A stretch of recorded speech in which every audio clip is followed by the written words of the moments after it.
محترم اسلامی بھائیوں، اللہ تعالیٰ نے سورۃ التوبہ میں محرم الحرام اور اسی طرح سے سال کے تمام مہینوں کی طرف اشارہ فرمایا اور کہا ان عدت الشہور عند اللہ 12 شہرا فی کتاب اللہ یوم خلق السماوات والارض منها 4 حرم ذلك الدین القیم فلا تظلموا فیہن انفسکم۔ آیت کریمہ کا ترجمہ یہ ہے کہ اللہ تعالیٰ کے نزدیک جس دن سے زمین اور آسمان کو اللہ تعالیٰ نے پیدا کیا مہینوں کی تعداد 12 ہے، ان میں سے 4 مہینے حرمت والے مہینے ہیں اور ان حرمت والے مہینوں میں سے ایک مہینہ یہ بھی ہے جس سے ہم لوگ ابھی گزر رہے ہیں، جس کو محرم الحرام کہا جاتا ہے۔ اس آیت کریمہ میں اللہ تعالیٰ نے حرمت کے 4 مہینے بیان کرنے کے بعد اللہ تعالیٰ نے فرمایا فَلَا تَظْلِمُوا فِيهِنَّ أَنفُسَكُمْ، خصوصی طور پر ان 4 حرمت والے مہینوں میں تم اپنے آپ کے اوپر ظلم نہ کرو، اپنے آپ کے اوپر ظلم نہ کرو۔ اللہ تعالیٰ کے نزدیک ظلم تو ہمیشہ کسی بھی وقت حرام ہے، کسی بھی مہینے دن ہفتے میں منع ہے، حرام ہے، لیکن خصوصی طور پر اللہ تعالیٰ نے ان حرمت کے 4 مہینوں میں اپنے آپ کے اوپر ظلم کرنے سے اللہ نے منع فرمایا، کہا تم اپنے اوپر ظلم نہ کرو، ہم اپنے اوپر ظلم نہ کریں۔ کیا مطلب اس کا؟ ہم اپنے آپ پہ ظلم نہ کریں، اس کا مطلب یہ ہے کہ ہم ان حرمت والے مہینوں میں خصوصی طور پر ہر طرح کی برائی سے، ہر طرح کی گناہ کے کام سے، ہر طرح کی معصیات سے اپنے آپ کو دور رکھیں۔ یہ اپنے آپ پر ظلم کرنا ہے۔ ہم اللہ کی نافرمانی کریں گویا ہم اپنے اوپر ظلم کر رہے ہیں، ہم اللہ کے رسول صلی اللہ علیہ وسلم کی نافرمانی کریں جس کی وجہ سے اللہ ہمیں جنت سے محروم کرے گا، گویا ہم اپنے آپ پر ظلم کر رہے ہیں۔ ہم گناہ کے کام کریں، معصیات کے کام کریں، اس کی وجہ سے اللہ تعالی ہمیں سزا دے، گویا ہم نے آپ کو سزا کا مستحق بنایا ہے، گویا ہم نے اپنے آپ پر ظلم کیا ہے۔ تو اللہ تعالیٰ نے فرمایا ان 4 مہینوں میں خصوصی طور پر تم اپنے آپ کے اوپر ظلم نہ کرو، یعنی گناہ کے کام نہ کرو۔ ان 4 مہینوں میں یا سال کے اور مہینوں میں اور خصوصی طور پر محرم الحرام کے اس مہینے میں گناہ کے سارے کام ہم کرتے ہیں، جبکہ اللہ تعالیٰ نے خصوصی طور پر ہمیں اس سے منع فرمایا، لیکن اللہ تعالیٰ کے حکم کی صریح مخالفت کرتے ہوئے سارے جرائم ظلم کی جتنی قسمیں ہیں وہ سارے ہم اس مہینے میں انجام دیتے ہیں۔ گناہ کے یا معصیات کے 3 بڑے بڑے اصول ہیں، 3 بڑے بڑے نام ہی گناہ کے۔ ان میں سب سے پہلا گناہ یا سب سے پہلا ظلم جس سے اللہ نے منع فرمایا شرک ہے۔ اس شرک کو بھی اس مہینے میں انجام دیا جاتا ہے۔ کفر ہے، اس مہینے میں کفر کو بھی انجام دیا جاتا ہے۔ گناہ کا ایک دوسرا اصل، دوسری جڑ گناہ کا جس کو بدعت کہا جاتا ہے، بدعت بھی ہم اس مہینے کے اندر انجام دیتے ہیں۔ بہت ساری بدعتیں اس مہینے میں مسلم معاشرے میں رائج اور مشہور ہیں، لوگ ان بدعات خرافات میں مبتلا ہیں۔ اور اسی طرح سے گناہ ایک معصیت بھی ہے، جو گناہ کے تیسرے جڑ اور اصل ہے، وہ سارے معصیت کے کام بھی ہم اس حرمت کے مہینے میں انجام دیتے ہیں۔ گویا اللہ تعالیٰ کے نزدیک یہ حرمت کا مہینہ تو ہے، لیکن اس حرمت کے مہینے کی قدر ہمارے نزدیک نہیں ہے۔ ہم جانتے تو ہیں کہ حرمت کا مہینہ ہے محرم الحرام، لیکن اس کے حرمت کا پاس و لحاظ ہمارے نزدیک نہیں ہے، ہم اس کا پاس و لحاظ نہیں کرتے۔ حرمت کا مہینے کا مطلب ہم اپنے آپ کو گناہوں سے روکیں، اور ہم اس چیز پہ عمل نہیں کر رہے ہیں۔ اس لیے آج مسلم معاشرے میں ہر طرح کے گناہ اس محرم الحرام کے مہینے میں انجام دیے جاتے ہیں۔ چند شکلیں اور صورتیں آپ کے سامنے پیش کرنے کی کوشش کی جائے گی۔ سب سے پہلا گناہ جو آپ کے سامنے بتایا گیا، سب سے پہلا ظلم جو کیا جاتا ہے اس محرم الحرام کے مہینے میں، وہ شرک ہے۔ شرک تو ویسے سال کے اور دنوں میں بھی ہمارے معاشرے میں ہوتا، لیکن خصوصی طور پر اس محرم الحرام کے مہینے میں شرکیہ کچھ اعمال انجام دیے جاتے ہیں۔ اس کی ایک واضح مثال، غیر اگر پتھر کو تراش کے بت بنائیں، اس کے سامنے سجدہ کریں، اس کے سامنے رکوع کریں، اس کے سامنے جھکیں، تو ہم کہتے ہیں کہ یہ شرک کر رہے ہیں۔ لیکن اسی محرم الحرام کے مہینے میں ہمارے معاشرے میں کچھ لوگ تعزیہ مناتے ہیں۔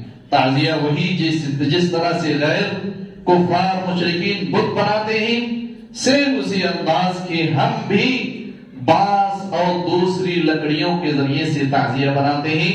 گویا کہ امام حسین رضی اللہ تعالی عنہ کی قبر بناتے ہیں، یا آپ صلی اللہ علیہ وسلم کے اس نواسے کی قبر کی ایک شکل بنانے کی کوشش کرتے ہیں۔ یہ ایک طرح سے بت پرستی ہے۔ اور صرف یہی نہیں، بلکہ اس تعزیہ اور اس بت کو بنانے کے بعد اس بت کے اندر حضرت حسین رضی اللہ تعالی عنہ کی قبر بنائی جاتی ہے، اور اس قبر میں حضرت حسین رضی اللہ تعالی عنہ کی روح آتی ہے، ایسا عقیدہ رکھا جاتا ہے۔ اور اسی پہ بس نہیں کرتے، بلکہ اس قبر کے سامنے سجدہ بھی لوگ کرتے ہیں، حضرت حسین رضی اللہ تعالی عنہ کی دعائی دیتے ہیں، حضرت حسین رضی اللہ تعالی عنہ کے سامنے اپنی منتیں رکھتے ہیں، مانگتے ہیں، ان کے سامنے سجدہ کیا جاتا ہے۔ یہ سارے شرکیہ کام اسی محرم الحرام کے مہینے میں انجام دیا جاتا ہے۔ یہ شرک کی چند مثالیں ہیں جو آپ کے سامنے بتائی گئی ہے، ورنہ شرک کے اور بھی بہت ساری مختلف شکلیں اس محرم الحرام کے مہینے میں، حرمت والے مہینے میں یہ آج مسلم معاشرے میں انجام دیا جاتا ہے۔ اور یہ شرک دنیا کا سب سے بڑا ظلم ہے، اس سے بڑا کوئی ظلم دنیا میں اور نہیں ہو سکتا ہے۔ ظلم یہ شرک دنیا کے سب سے بڑا گناہ ہے، اس سے بڑا دنیا میں اور کوئی گناہ نہیں ہے۔ اللہ تعالیٰ نے فرمایا کہ تم اس حرمت کے مہینے میں ظلم سے باز آؤ، اپنے آپ کے اوپر ظلم نہ کرو، اپنے آپ کو گناہوں میں مبتلا نہ کرو۔ اور اسی دن اسی مہینے میں ہم دنیا کا سب سے بڑا ظلم کرتے ہیں، یہ اللہ تعالیٰ کی نافرمانی ہے۔ اور یہ اللہ تعالیٰ کی صریح واضح انداز میں اللہ تعالیٰ کے حکم کی نافرمانی ہے، اس سے ہمیں باز آنے کی کوشش کرنی چاہیے۔ اسی طرح سے اس محرم الحرام کے مہینے میں اور جو بہت ساری بدعات انجام دیے جاتے ہیں، ان میں سے ایک بدعت یا ایک نافرمانی، ایک شریعت کی مخالفت جس کو ماتم کہا جاتا ہے۔ نوحہ اور ماتم کے نام پہ ہمارے معاشرے میں بہت ساری برائیاں انجام دی جاتی ہیں۔ اسی ماتم کے نام پہ اس دن بہت ساری دکانیں بند کر دیتے ہیں ماتم کے نام پہ، اور ماتم کے مقصد سے لوگ کالے کپڑے پہنتے ہیں، عورتیں اپنے چہروں کو کالا کرتی ہیں، مردوں کے ساتھ نکلتی ہیں، مرد و زن کا اختلاط ہوتا ہے، بے پردگی ہوتی ہے، اور یہ سارے گناہ کے کام ماتم کے نام پہ کیا جاتا ہے، جس ماتم پہ اسلام سے کوئی تعلق نہیں ہے۔ اللہ تعالیٰ کے یہاں، اللہ کے رسول صلی اللہ علیہ وسلم کے یہاں ماتم جیسی کوئی چیز حرام نہیں ہے، اس کو اللہ کے رسول صلی اللہ علیہ وسلم نے حرام قرار دیا ہے۔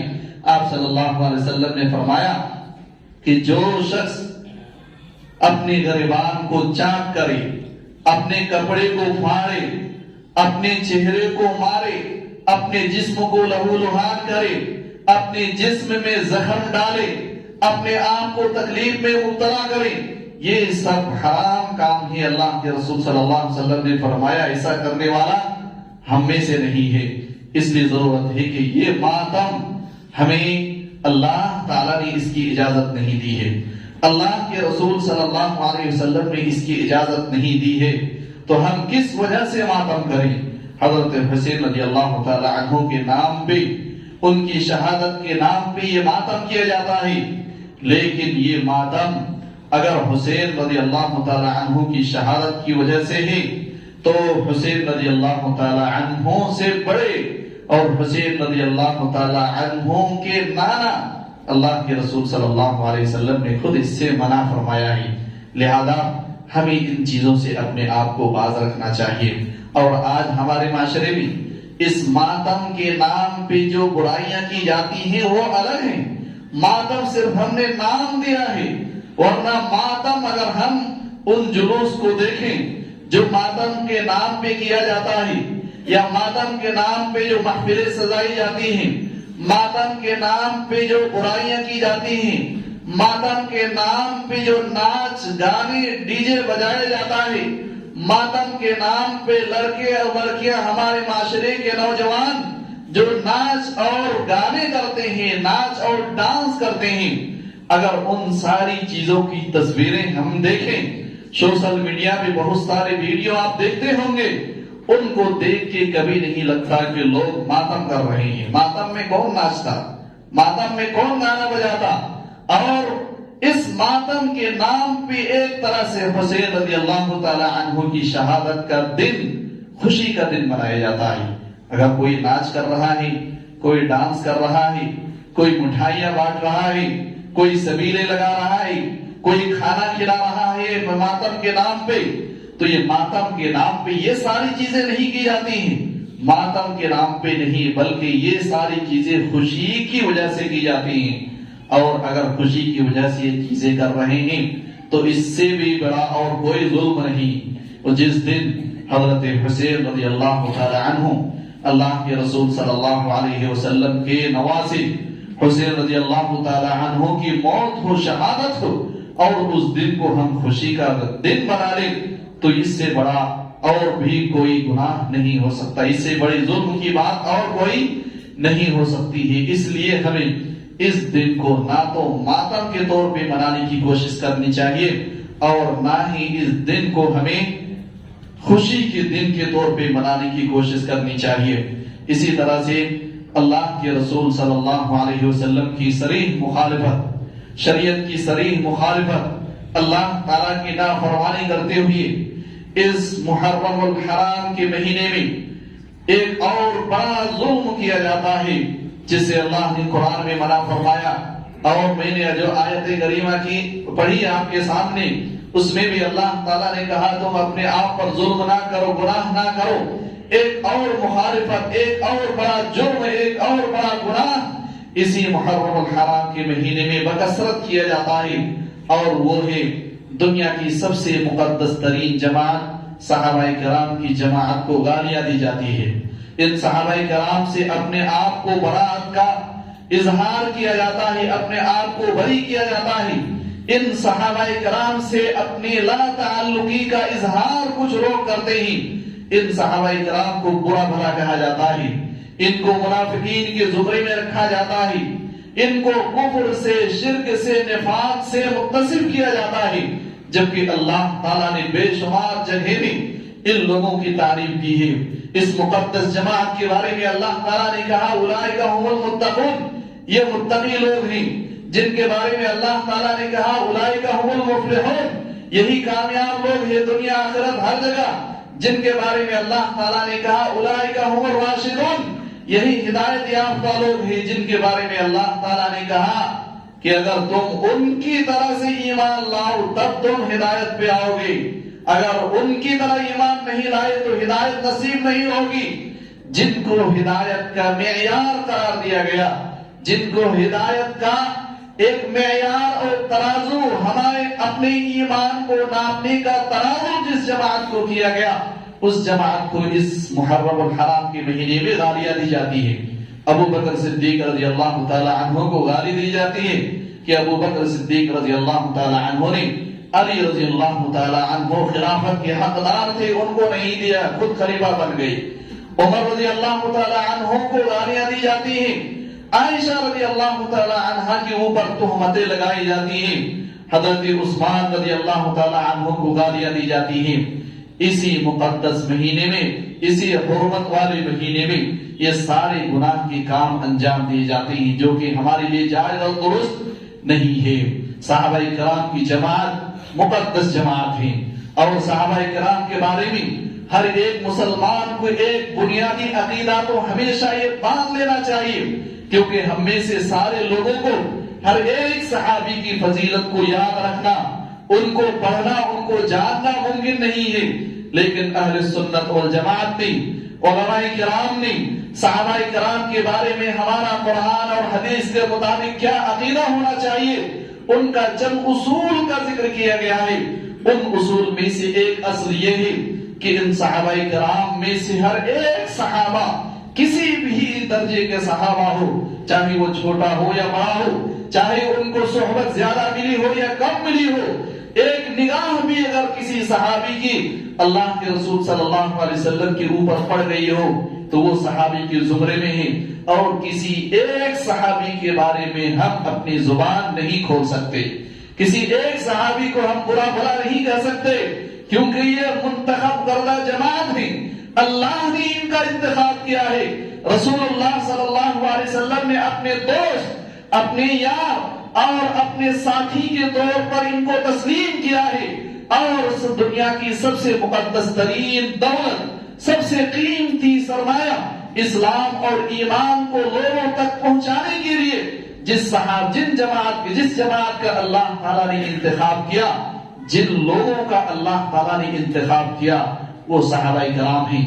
اللہ تعالیٰ جس جماعت کو سب سے مقدس ترین جماعت سمجھے، اپنی سب سے قیمتی دولت جس جماعت کے سر پہ سب سے پہلے رکھے، جس جماعت نے اسلام جیسی نعمت کو ہم تک پہنچایا، ان میں سے کسی ایک کے بارے میں اگر ہم غلط عقیدہ رکھتے ہیں تو خود ہمارا ایمان خطرے میں پڑ جاتا ہے۔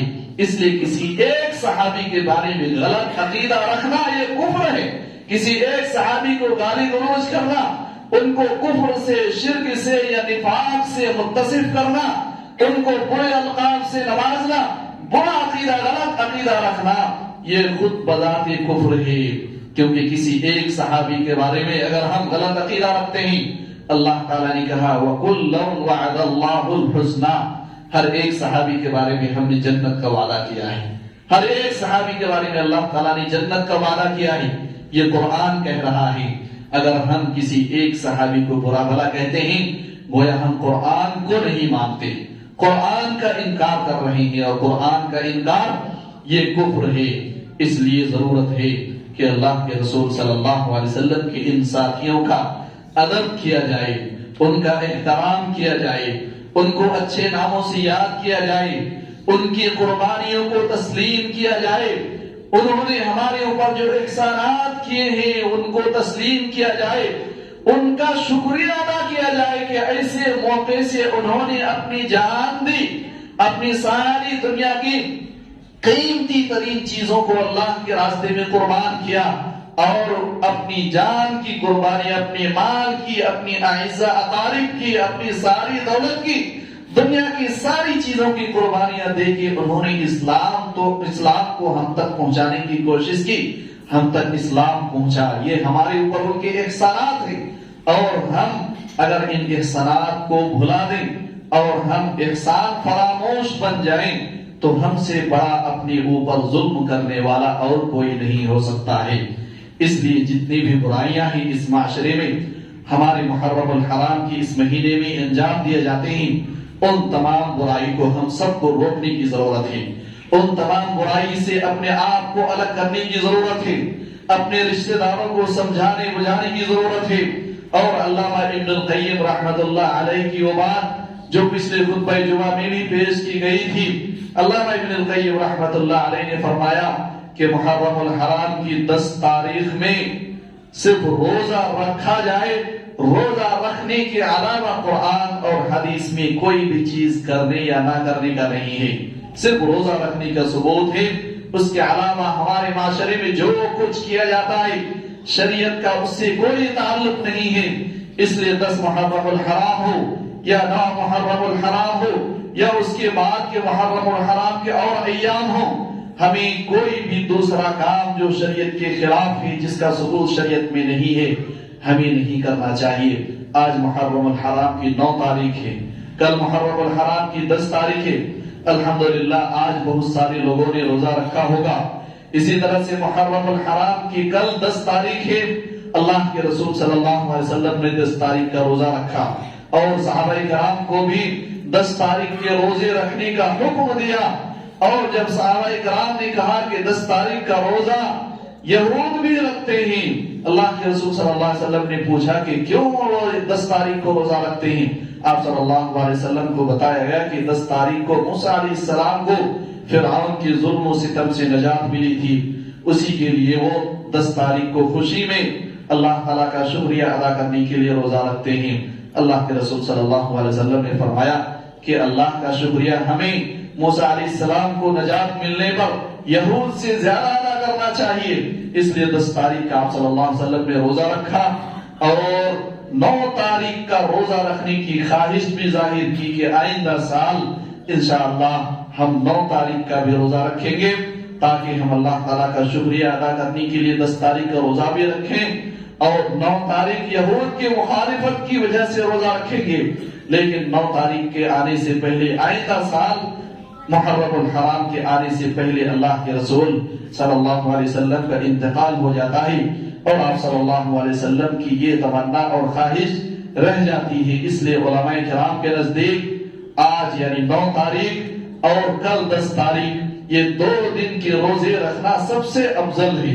رمضان المبارک کے بعد 10 تاریخ کا روزہ رکھنا محرم الحرام کا سب سے افضل ترین روزہ ہے اور ان کے کئی کیٹیگری کیے گئے ہیں. 9 اور 10 تاریخ کا روزہ رکھنا یہ سب سے افضل ہے کیونکہ 10 تاریخ کا روزہ خود اللہ کے رسول صلی اللہ علیہ وسلم نے رکھا اور صحابہ کرام کو رکھنے کا حکم دیا اور 9 تاریخ کا روزہ رکھنے کی اللہ کے رسول صلی اللہ علیہ وسلم نے خواہش ظاہر کی.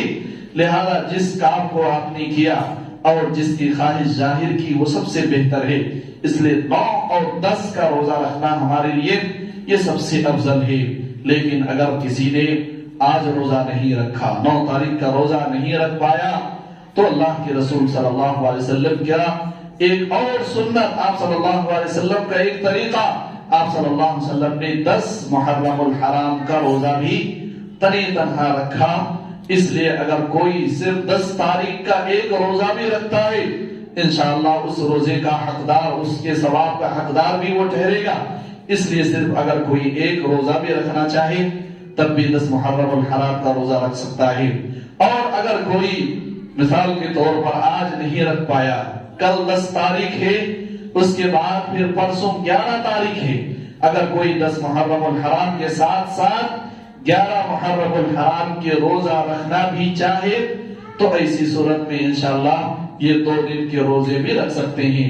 البتہ 10 اور 11 2 دن کے روزے کے سلسلے میں 2 دن ملا کے روزے رکھنے کے سلسلے میں جو حدیث آئی ہوئی ہے وہ حدیث ضعیف ہے. البتہ 10 اور 11 دن کے روزے 2 تاریخ کے روزے رکھنا بہت سارے علماء کرام نے اس کو جائز کہا ہے اور اس کی وجہ یہ ہے کہ 10 اور 11 تاریخ کے روزہ رکھنے سے بھی ہمیں یہود کی مخالفت جو کرنا شریعت میں مطلوب مقصود ہے وہ حاصل ہو جاتی ہے. ہم جس طرح سے 9 اور 10 تاریخ روزہ رکھ کے یہود کی مخالفت کرتے ہیں اسی طرح سے 10 اور 11 روزہ رکھ کے بھی ہم اس یہود کی مخالفت کر سکتے ہیں. البتہ 10 اور 11 تاریخ کے بارے میں جو حدیث آئی ہوئی ہے وہ حدیث درست نہیں ہے، وہ ضعیف ہے. اس لیے اس حدیث سے استدلال نہیں ہے بلکہ اللہ کے رسول صلی اللہ علیہ وسلم نے 9 تاریخ کو روزہ رکھنے کی خواہش جس وجہ سے ظاہر کی ہے وہ ہے یہود کے مخالفت. اور اگر ہم 10 اور 11 تاریخ کو روزہ رکھتے ہیں تو اس سے بھی یہود کی مخالفت ہو جاتی ہے. اس لیے علماء کرام نے کہا کہ 10 اور 11 تاریخ کا بھی روزہ کوئی رکھنا چاہے تو رکھ سکتے ہیں. تو خوش نصیب ہیں وہ لوگ جو آج اور کل روزہ رکھیں اور وہ لوگ بھی خوش نصیب ہیں جو کم سے کم 10 محرم الحرام کا روزہ رکھیں اور وہ لوگ بھی کسی حد تک خوش نصیب ہیں ایمرجنسی کی حالت میں وہ 10 اور 11 کے روزہ رکھیں. اللہ تعالیٰ سے دعا ہے کہ اللہ تعالیٰ ہمیں اس محرم الحرام کی جو جائز اور مشروع اعمال ہیں ان کو انجام دینے کی توفیق عطا فرمائے. اللہ تعالیٰ ان دنوں کی جو روزے قرآن اور حدیث میں ثابت ہیں اللہ تعالیٰ ان روزوں کا اہتمام کرنے کی توفیق عطا فرمائے. اللہ تعالیٰ اس محرم الحرام کی قدر کرنے اور اس میں ہر طرح کی برائی سے ہم سب کو بچنے کی توفیق عطا فرمائے. اللہ تعالیٰ نیک اعمال کے ہم سب کو توفیق عطا فرما. ہر طرح کی برائی سے محرم الحرام کے اس مہینے میں اور دوسرے تمام مہینوں میں اللہ تعالیٰ ہم سب کو محفوظ رکھ. اللہ تعالیٰ ہمیں سے جو شخص بیمار ہیں ان کو شفاء کاملہ عاجلہ عطا فرما. اللہ تعالیٰ ہمیں سے جو شخص تندرست ہیں ان کو قرآن اور حدیث کے مطابق زندگی گزارنے کی توفیق عطا فرما. اللہ تعالیٰ جب تک تو ہمیں زندہ رکھ ایمان اور اسلام کی حالت پر زندہ رکھ اور جب ہمارا خاتمہ ہو ایمان اور اسلام کی حالت پر ہو. بارک اللہ لنا ولکم فی القرآن المجید ونفعني وإياكم بالآيات والذكر الحميد إنه تعالى جواد كريم ملك بر رؤوف رحيم.